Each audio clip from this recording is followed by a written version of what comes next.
Father Andre Melanson with you again, and we're continuing to talk about Christ's parables and what he reveals to us about God's love through these parables. Yesterday, we talked about God's love totally shattering our expectations. We talked about the prodigal son. Today, I want to talk about the parable of the mustard seed, right?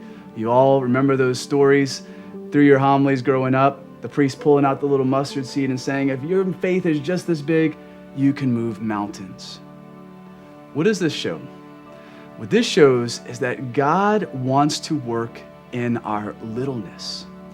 So oftentimes we feel like in order to be a relevant disciple, in order to do things in the church and in the world, I got to have all these gifts. I got to have a gigantic faith. I got to have an intellect like St. Thomas Aquinas. And really those things just become excuses for not being the disciple that God wants us to be. Jesus says, if you have faith the size of a mustard seed, you can move mountains. He calls people like Peter, the fisherman, and his brother Andrew. And all these people who maybe to the world weren't the smartest, weren't the most talented, but they were the people that God wanted to use to build his kingdom.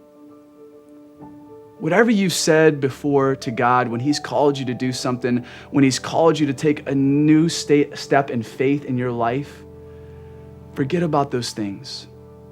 Jesus wants us to be small. He wants us to be little, because when we are in that posture, that's when he can do the great things in our life. Remember the words of St. John the Baptist, may I decrease so that Christ may increase.